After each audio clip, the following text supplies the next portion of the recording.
시청자 여러분 안녕하십니까? BTV 뉴스입니다. 먼저 이 시각 주요 뉴스입니다.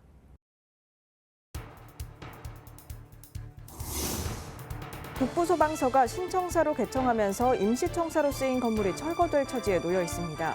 수억 원의 세금을 들여 지었는데 3년도 안 돼 철거해야 하는 상황입니다.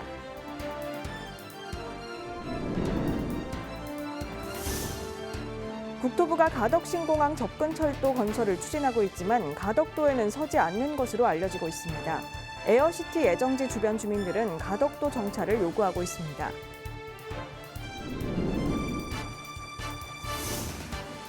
유아와 초등학교 저학년 자녀를 24시간 맡길 수 있는 부산 7번째 긴급돌봄센터가 문을 열었습니다. 해마다 겨울철이면 헌혈자 감소로 혈액수급에 빨간불이 켜지고 있습니다. 올해도 학교 방학과 추운 날씨로 헌혈자가 줄어들면서 혈액 보유량이 적정치를 밑돌고 있습니다.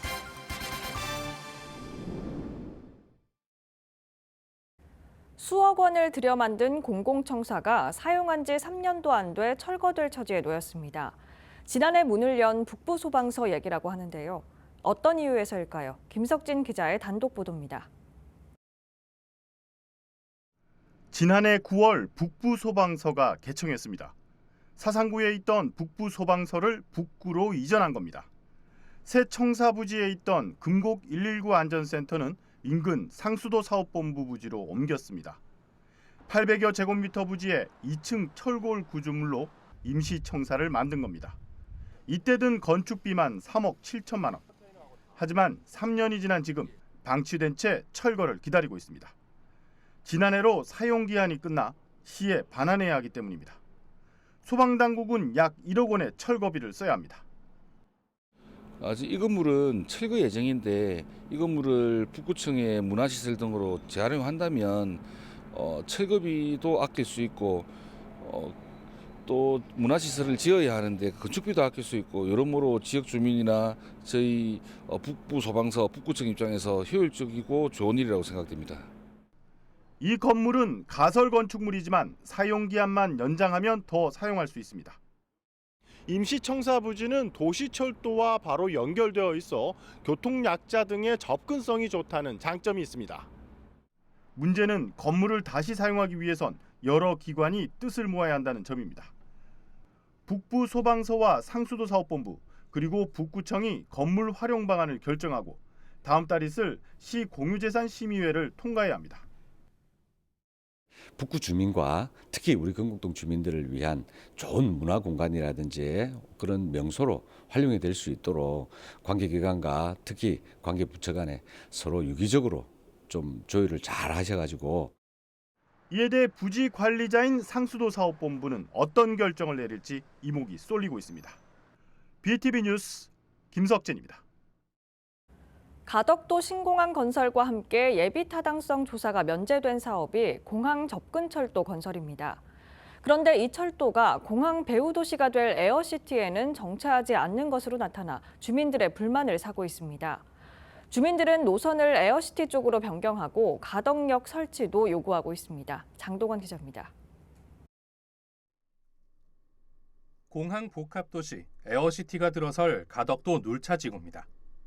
눌차만을 매립하고 주변 마을까지 포함한 460만 제곱미터의 공항 관련 업무 시설과 종사자를 위한 주거 공간, 주민 이주 단지 등이 갖춰지게 됩니다. 부산시는 10만 명가량이 유입될 것으로 내다보고 있지만 계획에는 이곳을 지나는 교통편이 턱없이 부족합니다. 국토부는 공항 접근철도 건설을 추진하면서 가덕도를 관통할 뿐 에어시티는 지나지 않는 노선을 채택했습니다. 전략 환경 영향 평가에서 3가지 노선을 제시했는데 가덕도 산지를 관통하는 일안을 최적으로 판단했습니다. 7,450억 원으로 세 안 중 공사비가 가장 적게 들고 주민 민원도 적다는 이유입니다. 하지만 가덕도 주민들은 3번째 대안을 요구하고 있습니다. 공항까지 직선 노선인 사만이 에어시티를 관통하기 때문입니다. 노선이 눌차만 습지를 지나게 돼 가장 많은 공사비가 필요하다는 게 국토부 입장이지만 주민들은 습지 부분 노선을 내륙으로 들인다면 예산을 크게 줄일 뿐 아니라 에어시티의 역사 설치도 가능하다고 주장합니다. 섭지만 피할 수만 있다면 800억이 더 드는 것이 아니고 그보다 더 2배나 더 아낄 수 있는 한 1,600억 정도는 아낄 수 있는 대안삼으로 가는 게 맞다. 그러면서 그 아낀 그거는 지하철 역사를 만드는 데 써라. 국토부가 우려하는 주민 민원에 대해서도 서명운동을 통해 오히려 주민들이 요구하는 모습을 보이겠다고 밝혔습니다. 이와 함께 부산시도 노선 변경을 국토부에 건의한 것으로 알려지고 있습니다. 한편 보상대책위는 지난 9일 접근철도 노선 변경과 가덕 역사 설치 건의서를 부산시 의회가 채택하도록 요구하는 한편 지난 11일에는 국토부에도 같은 의견을 전달했습니다. BTV 뉴스 장동원입니다. 24시간 임시로 자녀를 맡길 수 있는 부산 7번째 긴급돌봄센터가 문을 열었습니다. 시교육청은 시범 운영을 통해 지자체와 유치원을 대상으로 시설을 늘리기로 했습니다. 박재한 기자입니다. 교육청 종합민원실에 둥지를 튼 부산 7번째 24시간 돌봄센터입니다. 교실 1개 정도의 공간에 작은 도서관과 놀이교구 등을 갖추었습니다. 하루 수용 인원은 15명으로 긴급 돌봄을 희망하는 유아와 초등학교 3학년까지 24시간 돌봄 서비스를 제공합니다. 교육청 통합 예약 포털을 통해 신청할 수 있고 긴급한 경우 전화로도 예약할 수 있습니다. 부산 학교행정지원본부를 통해 예약 상황에 따라 보육교사나 정교사 자격을 가진 전담교사가 파견됩니다. 지자체와 사립유치원 등을 대상으로 긴급돌봄센터를 늘려나갈 계획입니다. 온 마을이 나서서 부산의 모든 아이를 교육하는 진정한 원년으로 삼겠습니다. 24시간 긴급돌봄센터도 엄청나게 많이 확대 운영하도록 최선을 다하겠습니다. 24시간 돌봄센터에서는 잠자리는 제공하지만 식사나 간식은 지원되지 않습니다. 또 공공기관 외 경로당 등 민간시설을 활용한 곳의 경우 실제 24시간 돌봄 기능을 제공하기는 어려워 보완해야 될 점으로 지적됩니다. BTV 뉴스 박재한입니다. 해마다 겨울철이면 혈액 수급에 비상이 걸린다고 합니다. 학생들 방학과 추운 날씨를 비롯한 계절적 요인이 겹쳐 헌혈자가 감소하기 때문인데요. 올해 역시 부산 지역 혈액 보유량은 적정치를 밑돌고 있습니다. 박철우 기자입니다. 부산의 한 헌혈의 집입니다. 헌혈 침대 대부분 비어 있습니다. 평소 하루 10명 넘게 헌혈 참여자가 있는 편이지만 헌혈 보릿고개로 불리는 겨울철에는 참여자가 줄고 있습니다. 평소에 한 10분 이상 오셨었는데요. 지금 날씨가 많이 추워지고 하다 보니까 한 5명에서 6명 정도로 조금 많이 감소를 했습니다. 혈액 주머니를 보관하는 냉장실, 곳곳에 빈 곳이 많습니다. 검사를 마친 혈액은 병원으로 곧바로 보내져 재고를 맞추기도 빠듯합니다. 15일 기준 부산의 혈액 보유량은 4.41분, 적정 보유량인 5일치에 못 미치고 있습니다. 코로나19 여파로 줄어든 헌혈량이 회복세로 접어들지 못하면서 혈액 부족에 시달리고 있습니다. 특히 1, 2월인 겨울이면 평소보다 많게는 10%가량 헌혈량이 줄어드는 것으로 나타났습니다. 지난해 1월에서 2월, 12월 평균 헌혈 건수는 16,282건, 한 해 평균 17,141건보다 859건이 적습니다. 동절기 부분도 물론 있고, 그다음에 이제 뭐 학교 방학, 그리고 이제 최근에 또 한파, 뭐 여러 가지 요인이 좀 복합적으로 작용이 된 것 같습니다. 여기에 15일부터는 원활한 혈액 공급을 위해 출고량을 제한하는 권장 출고도 시작되면서 병원들의 혈액 수급은 더 빡빡하게 됐습니다. 해마다 되풀이되고 있는 겨울철 혈액 부족, 시민들의 적극적인 헌혈 참여가 필요합니다. BTV 뉴스 박철우입니다. 쓸모를 다해 버려진 공장이 예술과 만나 새롭게 태어났습니다. 과거와 현재가 공존하는 곳으로 꾸며지면서 이제는 부산의 핫한 공간으로 각광받고 있습니다. 김윤정 기자가 다녀왔습니다. 넓은 내부의 책들로 빼곡합니다. 책을 보며 여유로운 시간을 보내는 사람들. 한눈에 봐도 서점인데 페인트가 벗겨진 기둥과 천장 철골 구조가 그대로 드러나 있습니다. 과거 공장에서 사용했던 고장난 기계를 그대로 살린 인테리어가 이색적인 카페. 고장난 기계는 훌륭한 설치 조형물이 됐습니다. 이곳은 1963년부터 45년 동안 교량과 선박에 들어가는 강철 줄을 생산하는 공장인데 공장이 경남으로 이전하면서 방치되다 리모델링을 통해 다양한 복합 문화 공간으로 재탄생한 뒤 이제는 부산의 핫플레이스가 됐습니다. 자주 오는 편이고요. 그리고 날씨 추울 때 오기 좋기도 하고 그리고 복합적인 문화 공간이니까 가족들이 같이 오기도 좋고. 두 곳의 전시 공간은 물론 도서관까지 갖춘 데다 공장 바닥에 있던 콘크리트를 활용한 산책길까지 마치 대형 전시장인 듯 묘한 조화를 이룹니다. 트렌디한 것을 쫓는 사람들의 발길이 이어지면서 부산 명소가 됐습니다. 집에서 거리도 가깝고 해서 그냥 가벼운 마음으로 와서 책 구경하다가 가는 것도 나쁘지 않고 가족들하고 같이 와도 되게 좋은 공간인 것 같아요. 한 시대의 발전을 지탱했던 산업시설이 이제는 새로운 공간으로 제2의 전성기를 보내고 있습니다. BTV 뉴스 김윤정입니다.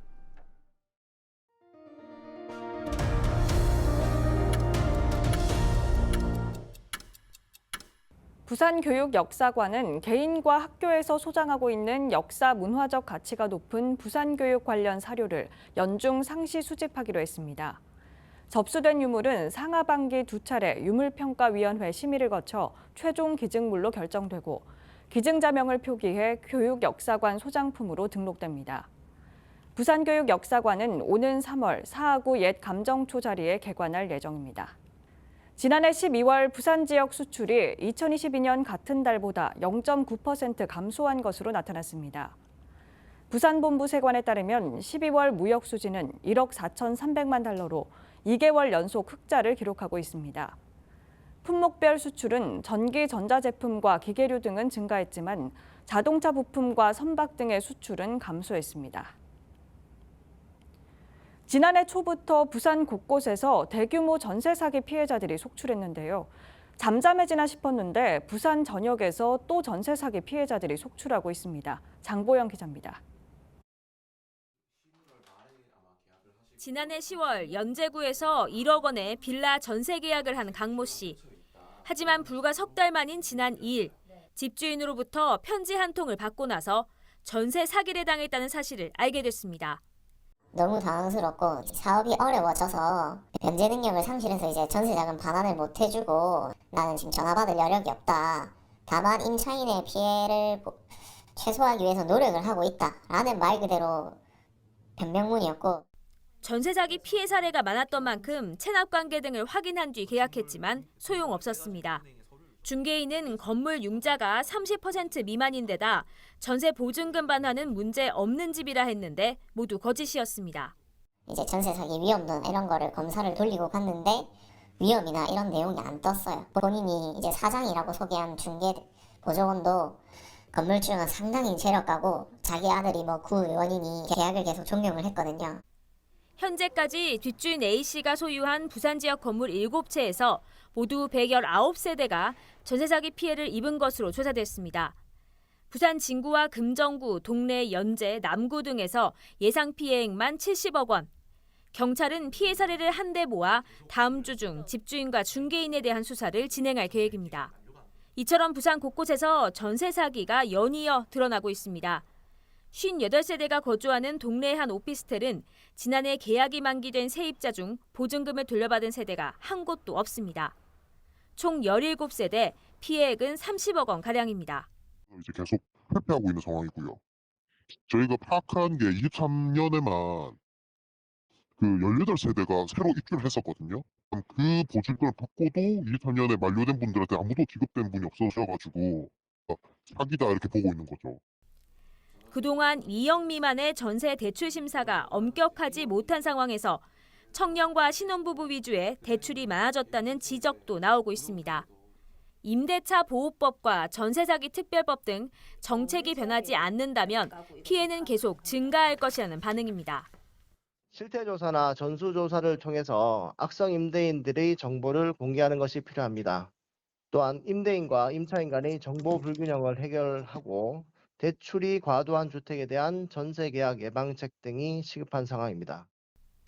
피해자들은 릴레이 1인 시위에 나서는 한편 국회에 탄원서를 제출하며 지자체와 정부에서 피해 구제에 적극적으로 나서줄 것을 요구하고 있습니다.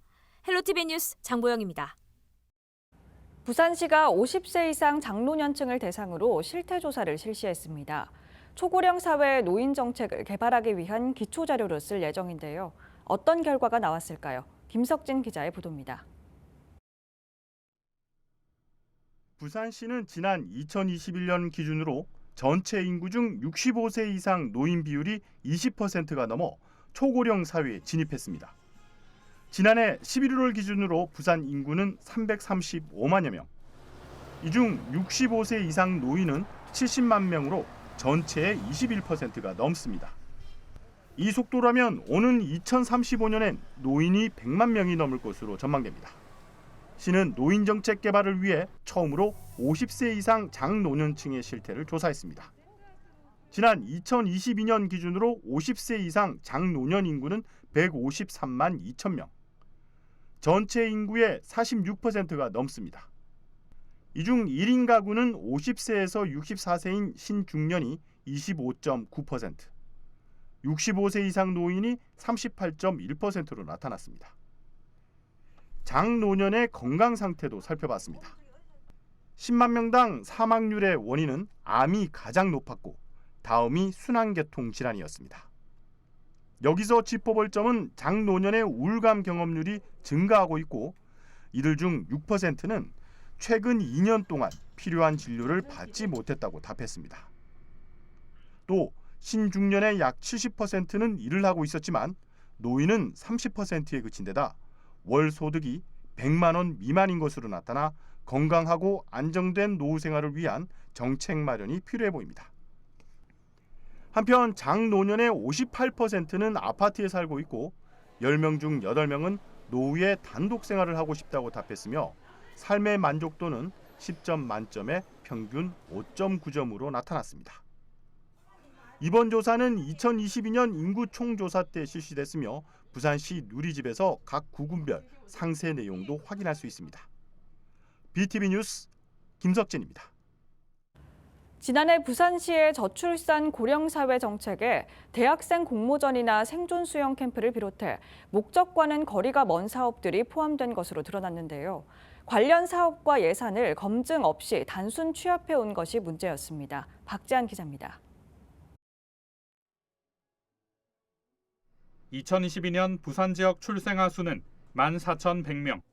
1981년 통계청이 출생 통계를 발표한 이래 최저치로 10년 만에 반토막이 난 겁니다. 최근에는 인구 330만 명 선도 무너졌습니다. 이를 극복하기 위해 부산시는 지난해 4조 원대의 저출산 고령사회 정책을 발표했습니다. 하지만 저출산 극복과 거리가 먼 생존 수영이나 4차 산업 소프트웨어 교육 등 예산에 거품이 생기고 있다는 지적입니다.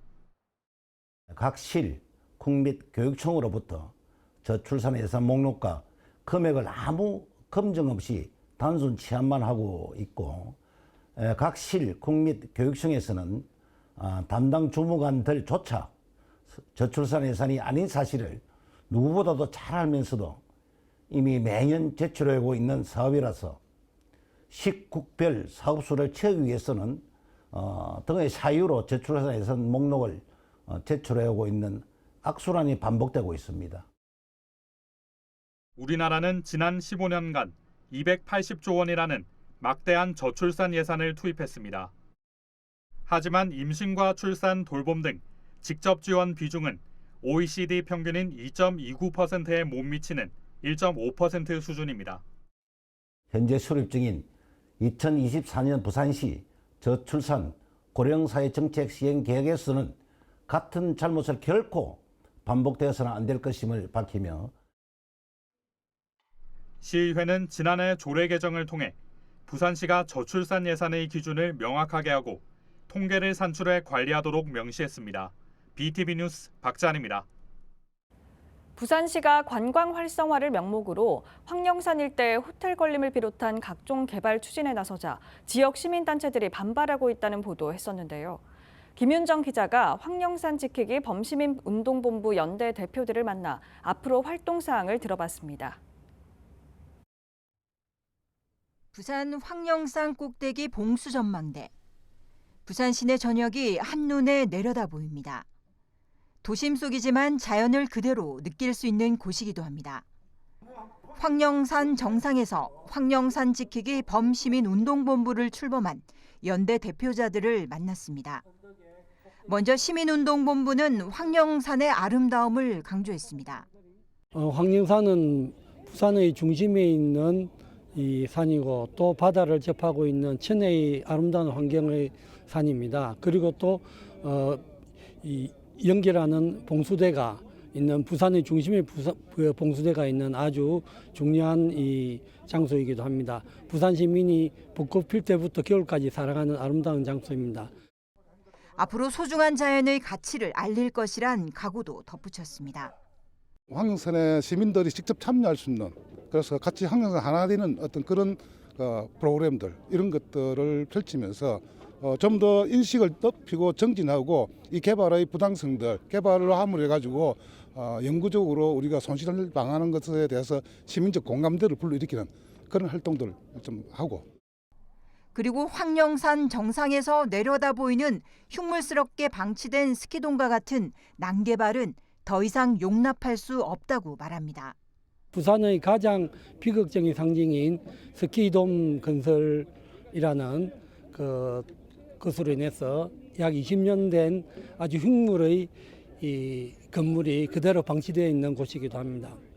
이런 곳에 또다시 개발이라는 논리로 이 부산의 젖줄이자 상징인 황령산 봉수대에 케이블카라든지 기타 이 난개발을 유지하는 것은 진행하는 것은 개발업자의 이익에 복무할 뿐이지 부산 시민의 지속 가능한 삶의 질의 보존이라든지 그리고 미래 세대의 아름다운 환경을 물려줘야 된다는 지고지순한 가치에 반하는 것으로서 부산만의 문제가 아닌 만큼 전국 시민단체와의 연대까지 고려하고 있다며 일회성 규탄이라 여기지 말 것을 요청했습니다. 또 눈앞의 개발 사업보다 지속 가능한 시민들의 삶의 질 향상을 위해 소통과 협치도 강조했습니다. 우리 시민사회단체와 부산시가 협치하여서 오히려 삶의 질이 보존되고 관광자원이 폭넓게 개발되는 좋은 사례들도 있습니다. 그래서 부산시에 강력하게 요청하는 바는 제발 이 근시안적인 개발업자의 이익에만 복무하는 정책을 펼치지 말고 부산의 여러 시민사회단체들은 무슨 이익이 있겠습니까? 미래 세대의 아름다운 환경과 부산의 가치를 보존한다는 의미밖에 없는데 이런 가치와 부산시의 행정이 만나서 진정 삶의 질이 보장되고 지속 가능한 그런 환경과 개발의 균형 이런 부분을 같이 협치하는 자세를 가져주셨으면 좋겠습니다. BTV 뉴스 김윤정입니다. 이상으로 BTV 뉴스를 마칩니다. 시청해주신 여러분 고맙습니다.